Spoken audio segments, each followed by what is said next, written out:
falyakul khairon aw liyasmut. Barang siapa orangnya yang beriman kepada Allah dan hari akhir, maka berkatalah yang baik atau liyasmut, atau diam. Nah, sebenarnya dalil-dalil yang menerangkan tentang silaturahim itu sangat banyak sekali, ya Bapak Ibu yang kami hormati. Tetapi kalau kita mengacu pada dalil yang pertama, perkataan saya adalah sesuatu yang dihubungkan dengan nama Allah, dengan sesuatu yang agung, maka momen itu adalah momen yang agung, momen yang sangat baik, merupakan amalan yang sangat baik. Kenapa? Silaturahim, rahim itu diambil dari nama Allah, dan Allah itu maha agung, ya. Maka silaturahim adalah momen yang sangat baik dan momen yang sangat agung.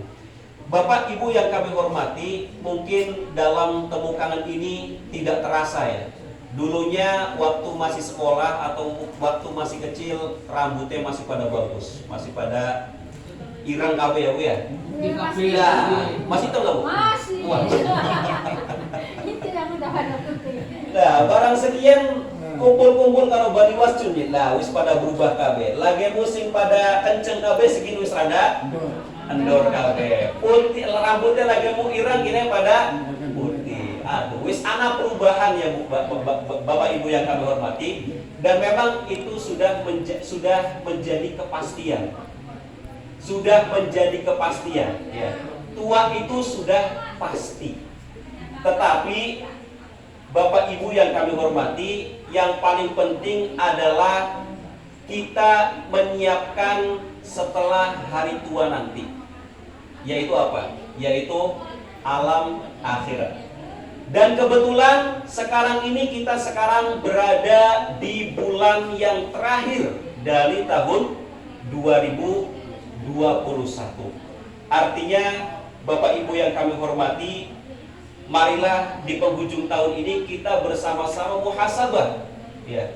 Kita di usia yang senja ini, mari bersama-sama kita bermuhasabah, karena bagaimanapun semakin berjalannya waktu, usia semakin bertambah, dan jatah hidup kita juga semakin berkurang.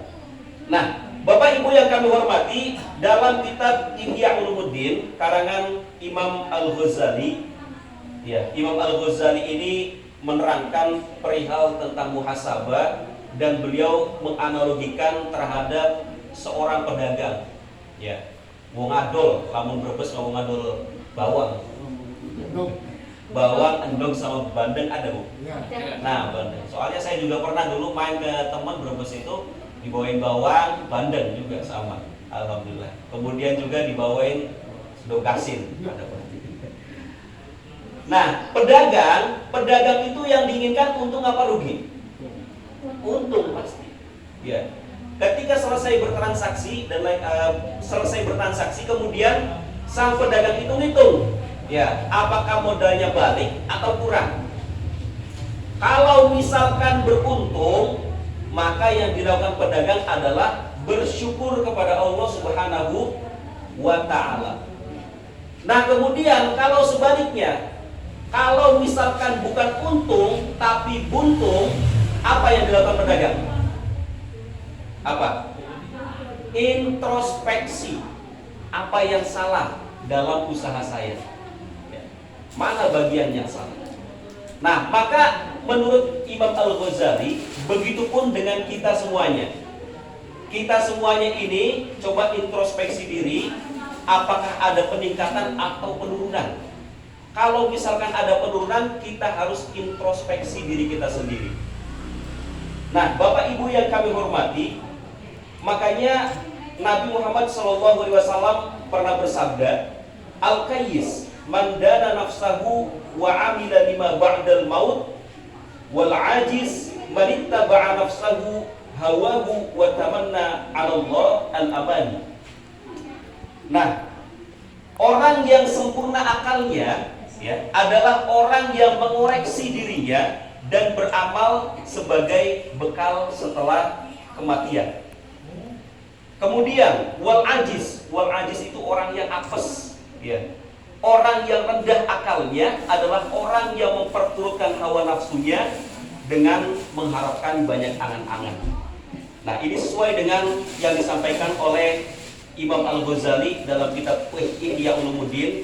Kalau misalkan kita itu ingin menjadi orang cerdas adalah orang yang senantiasa memuhasabah diri. Ya. Al-Qayyis itu orang cerdas. Jadi orang yang cerdas bukan orang yang minum. Tapi orang yang cerdas menurut hadis Nabi adalah orang yang senantiasa memuhasabah dirinya sendiri dan menyiapkan bekal setelah kehidupan nanti. Kemudian orang yang lemah akalnya adalah orang yang senantiasa memperturutkan hawa nafsunya dan senantiasa memiliki angan-angan yang sangat tinggi. Nah, kemudian Bapak Ibu yang kami hormati, dalam muhasabah ini kalau kita simpulkan itu hanya ada dua. Tapi dua ini memang sangat berat, Pak. Ya. Yang pertama adalah hablum minallah, kemudian yang kedua adalah hablum minan nas. Dua sisi itu harus senantiasa kita introspeksi. Harus senantiasa kita muhasabah diri. Hablum minallah, sampai di mana kita dekat kepada Allah? Ya, sholat 5 waktu tepat semua atau ada yang bolong-bolong? Tinggal dijawab sendiri-sendiri. Apakah dijalankan dengan sendirian atau berjamaah? Tinggal dijawab sendiri-sendiri. Kemudian yang tahun kemarin, karena kita sekarang udah di Jumadil Awal, kalau nggak salah Jumadil Akhir, Rajab, Syaban, 3 bulan lagi akan memasuki bulan puasa. Nah, yang tahun kemarin memiliki hutang puasa, sudah dikodok apa belum? Ini masih ada 3 bulan, ya, kesempatan untuk mengganti puasa-puasa yang bolong, terutama bagi ibu-ibu. Dan saya yakin di sini bapak-bapak nggak ada yang bolong ya Pak ya? Barangkali dompetnya yang bolong mungkin. Beda lagi. Nah, silakan kita muhasabah diri. Hablum minallah seperti apa? Nah, kemudian hablum minan nas, yaitu hubungan antar sesama manusia, dengan tetangga kita, dengan keluarga kita, dengan sanak famili kita. Makanya di dalam Quran surat An-Nisa kami bacakan, A'udzu billahi minasyaitonir rajim. Bismillahirrahmanirrahim. Wa'budullaha wa la tusyriku bihi syai'an wa bil walidaini ihsana wa bidhil qurba wal yatama wal masakin wal jari dhil qurba wal jaril jambi was sahibi bil jambi wabnis sabil wa ma malakat aymanukum innallaha la yuhibbu man kana mukhtalan fakhura. Quran surat An-Nisa ayat 3. Nah, dalam Quran ini sudah lengkap, ada hablum minallahnya, juga ada hablum minan nasnya. Yang artinya wa'budullaha wa la tusyriku bihi syai'a. Wa'budu, dan sembahlah Allah, wa la tusyriku, dan janganlah kamu mempersekutukan Allah dengan sesuatu apapun. Nah, kemudian wabil walidaini ihsana, ya, dan berbuatlah baik kepada dua orang tua, ibu bapak, kemudian karib kerabat, anak-anak yatim, orang-orang miskin, tetangga yang dekat dan tetangga yang jauh. Di sini juga disebutkan tetangga dekat, tetangga jauh itu harus berbuat baik, ihsana. Dan teman sejawat, ya, teman sejawat atau teman kerja, teman kantor, partner. Kemudian kita juga harus berbuat baik kepada ibnu sabil dan hamba sahayamu. Sesungguhnya Allah tidak menyukai orang-orang yang sombong, dan Allah tidak menyukai bagi orang-orang yang senantiasa membanggakan diri. Bapak Ibu yang kami hormati, perihal tentang hablum minallah dan hablum minan nas, kalau kita pelajari memang introspeksi dua-duanya memang berat, ya. Makanya kita juga senantiasa meminta pertolongan kepada Allah Subhanahu wa taala agar dimudahkan. Agar dimudahkan. Kalau kita misalkan punya sangkutan dengan Allah, maka bisa dikatakan lebih mudah dibandingkan kita punya sangkut paut dengan manusia. Kalau dengan Allah, silakan bertaubat dan beristighfar yang banyak. Kalau puasa ada yang bolong, silahkan bisa dikodok mulai dari sekarang. Sholat Pak, saya dulu waktu usia kuliah misalkan ya, di usia 21 atau 20 banyak yang bolong sholatnya, itu bisa dikodok dari sekarang. Jadi bisa jadi nanti sholatnya saya niat sholat duhur misalnya, saya niat sholat duhur 4 rakaat menghadap kiblat, kodok karena Allah Ta'ala ya, tapi niat itu tidak harus diucapkan, cukup di dalam hati. Adapun untuk pelafalan niat, nah itu disunahkan kalau menurut NU, tapi kalau misalkan Muhammadiyah cukup, tidak usah, tetapi cukup di hati saja. Nah itu bisa. Nah itu hablum minallah, mari kita perbaiki bersama. Kemudian perihal hablum minan nas.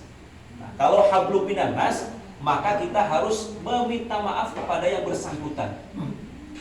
Nabi Muhammad SAW sendiri, ketika beliau itu mau wafat, Pak Bu, ya, kemudian beliau mengumpulkan seluruh keluarga dan sahabat-sahabatnya, dan beliau berkata, wahai sahabatku, barangkali saya ada kesalahan ataupun hakul adami yang belum saya bereskan, silakan bisa maju ke depan. Nabi pernah berkata seperti itu kepada para sahabatnya. Satu kali pada menengkabe Nabi berkata lagi, berkata dengan redaksi yang sama seperti itu. Yang memiliki hakul adami dengan saya, silakan maju ke depan. Kedua kali, kemudian sampai dengan yang ketiga kali, baru ada namanya sahabat bernama Ukasyah. Sahabat Ukasyah berdiri di depan Rasulullah SAW dan disaksikan oleh para sahabatnya. Ada apa Ukasyah? Ukasyah menyampaikan perihal yang disampaikannya. Nabi Muhammad SAW, saya itu pernah dipecut oleh beliau, oleh Nabi, waktu perang Badar. Ya, jadi waktu perang Badar itu untanya Ukasyah itu di luar kendali, sehingga mungkin Nabi waktu itu, sehingga untanya sahabat Ukasyah itu mendahului unta Nabi. Nabi mungkin beliau itu ingin memecut untanya agar masih dalam satu komando, tetapi mungkin waktu itu yang terpecut adalah sahabat Ukasyahnya. Jadi bagaimana? Maka Ukasyah juga meminta kepada Nabi, saya ingin memecut balik. Ya. Mendengar permintaan seperti itu, para sahabat yang melihat dan menyaksikannya ini geram. Wah, ini badeg bocah ini. Masa sama Nabi kayak gitu ya?